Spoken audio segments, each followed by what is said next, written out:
So, needy dogs, Mr. Needy. Pushy dogs, Mr. Pushy.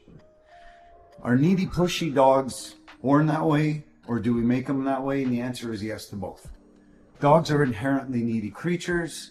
That is part of what appeals to us about a dog. The dog wants us, wants to be with us, wants our company, our attention, our interaction. Therefore, the dog is prone to being needy.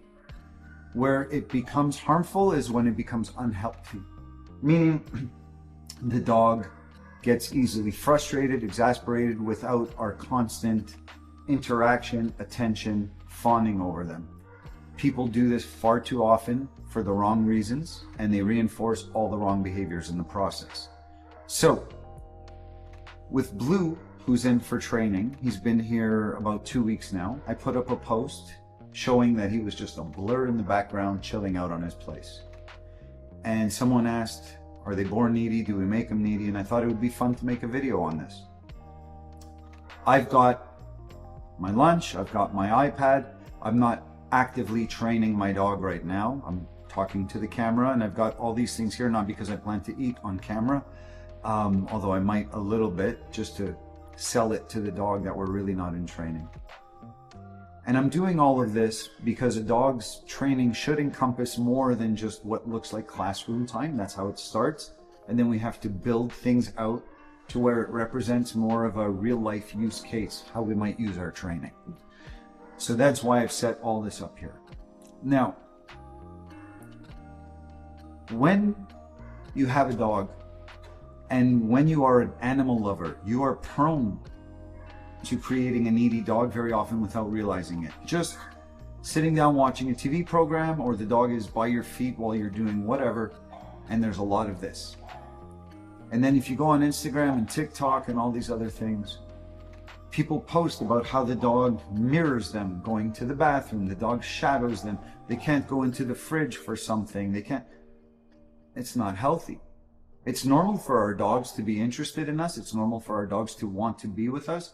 But when we start to hype that aspect of our relationship up and we start to acknowledge the dog in those moments, then we're building that. You're shining sunlight on something that will cause it to grow, right? Just like the sunlight causes the fruits and veggies and flowers and grass and weeds too, causes it to grow. Neediness is a weed, it's not a flower. It's not healthy for the dog. Sometimes, more often than not, people do it unknowingly, and it comes from love. It comes from, oh, I love this dog so much, and look at how much my dog loves me, and we're having fun together. It's a nice thing. But too much of a nice thing can be unhealthy, and that's where we take our dogs from enjoying our company to doing harm to our dogs. And what it looks like eventually is a dog that is hectic, right? Needy dogs tend to be very hectic and out of control, because now they are trying to figure out what is the next button that I can press to get you to pay attention to me. Is it barking? Is it jumping? Is it stealing an object? Some dogs are so needy and they figure out if I steal an object, you'll come and chase me. And the really needy ones that are not necessarily into the object, you'll watch and see if you ignore them, they drop the object. The object was not the issue. It was, I'm going to use this to manipulate a game. I put up a short with him. He loves to be chased. You should never chase your dog. Not until your dog is fully off-leash trained to have a perfect recall, like an 11 on 10 recall. So I'll chase my dog around when we play, but I could call him off of anything. The average person can't really say that about their dog. So then you have a needy dog, and the dog says, I want to have fun with you. We haven't played in the last 18 seconds. So I'm going to play keep away. And you go to get your dog because now it's time to bring the dog in from the yard or whatever you're doing. And the dog says, I'm faster than you. Or the dog says, I'll bark. And you'll just turn and shh, shh. How many times people do that? Or the dog paws at you or whimpers while you're busy working, right? Like I'm trying to simulate now. And the person right away, just to quiet the dog, especially if you're in a Zoom meeting, especially if you're supposed to be working. So we have to be careful in those moments. Because even though you think you're telling your dog to stop, what you're really saying is, I'll pay attention to you for this. Very few people do this, however. Oh, look at you, you're falling asleep. Very few people do this. Go and pay attention. He's all muddy, it's raining out. Very few people pay attention to the dog when the dog is just doing nothing, because that's our chance to do what we're doing, to continue working at our computers, to have the cup of coffee, the meal, the conversation. It's very important to remember the sunlight rule.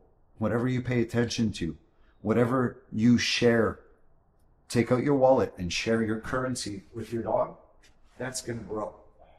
So you better make sure that your dog gets paid for the things you want. Don't look at it as, now's my opportunity to finish that email or fold the laundry. Now it's time to tell my dog I value this and I pay you for this. That is rule one to getting good behavior to grow and to helping a needy dog change from doing the wrong thing to the right thing.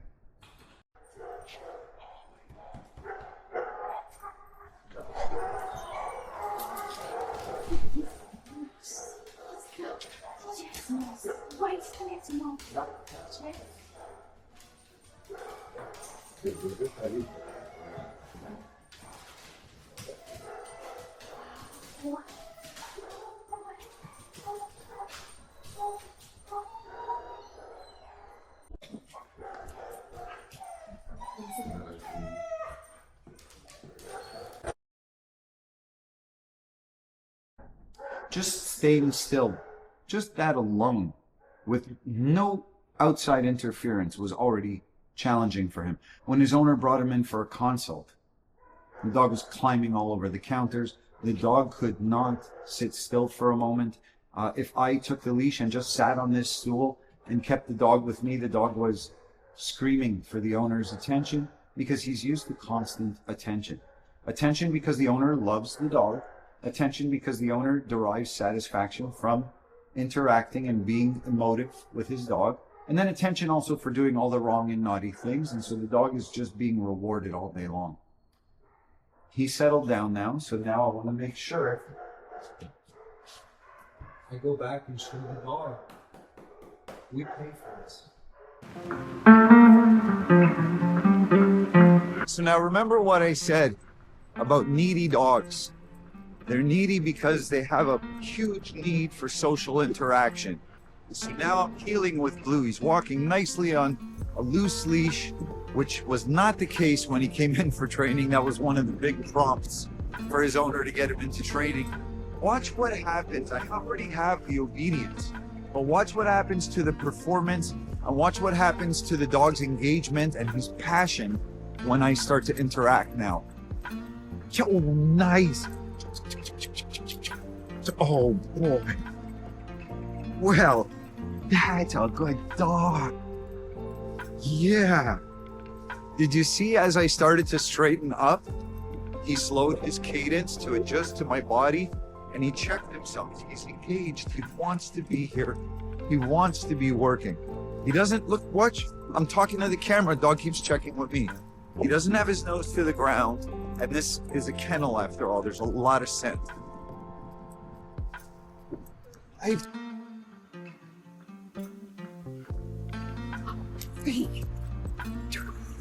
dog. Good dog. See how he floats? I just tickle his chin. He's a needy guy. So what does he want? What is his paycheck? Social interaction, energy, feedback, touch, attention. Good boy. Let's change our pace. Well, that was good. He almost crashed into the monopod, so he slammed on the brakes there. Good boy, let's do it. Yeah. Come on, Blue. Sit. Good boy. Okay. Nice. Nice. Heel. Good boy.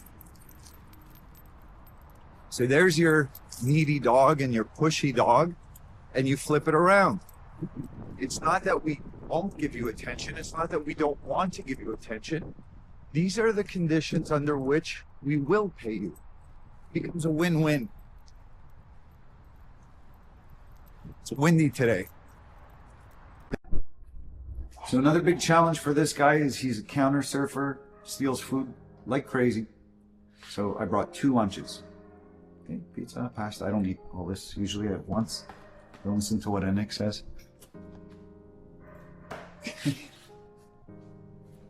I'm gonna let him off his place because if he's here, he's not touching my lunch. What? What? Oh! Yeah. Good boy. Good boy. Good boy.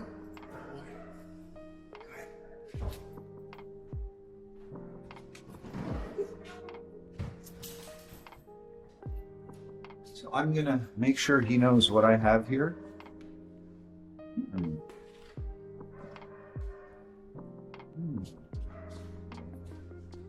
We'll put this, these are the combination.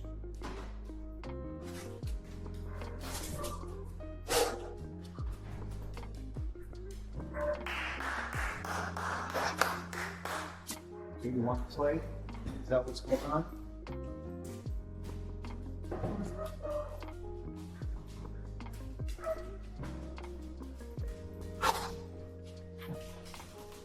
What?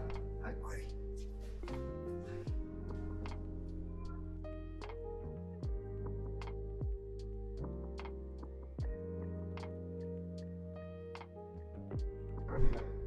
Good.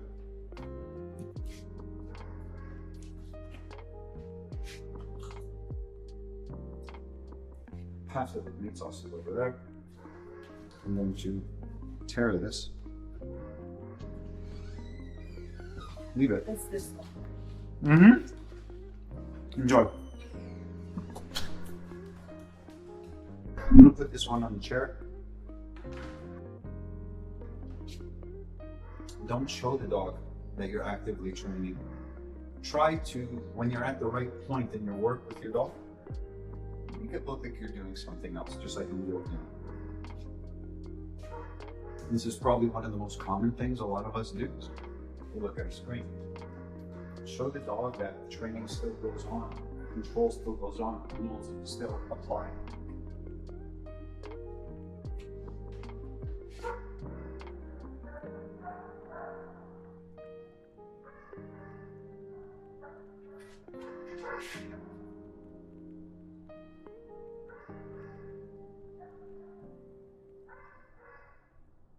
If you want to understand this really well, think of how people drive when they know that there's a police officer, a police car driving next to them or observing them, versus how they drive once that police officer leaves the area.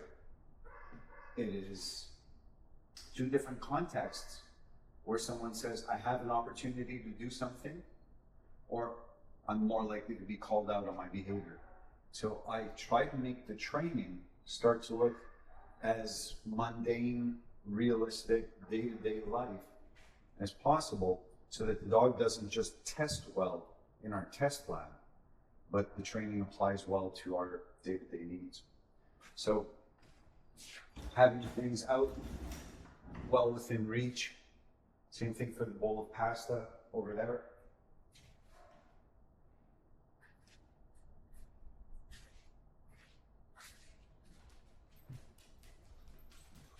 When you really get to the point that you're starting to trust the dog,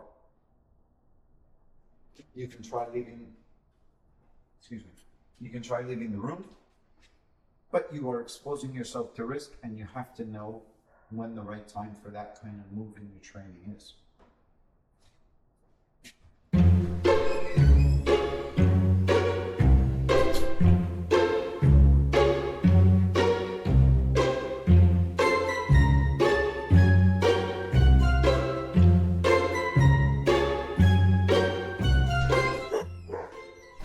So it's kind of hanging out, watching me through the door, waiting for me. I'm going to do something now to loosen him up a little bit, where he's not going to be as focused on wondering when I might be back. I'll give him a toy to amuse himself. And we'll see if he leaves the toy to go after one of my 2 lunches.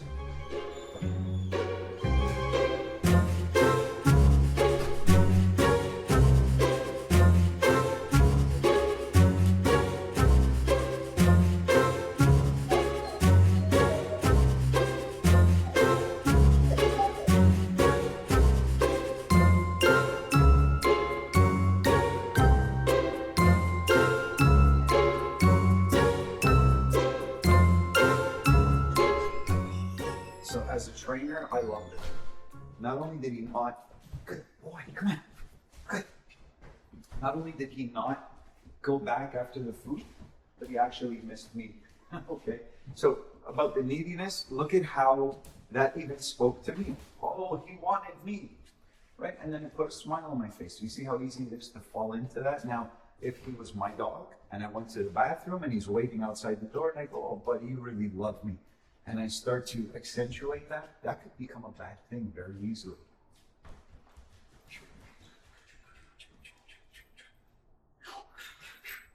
Next, he's going to have to learn an out command. We have not begun his out command. We've only started playing tug in the last day, so everything is brand new still with toys. Nice.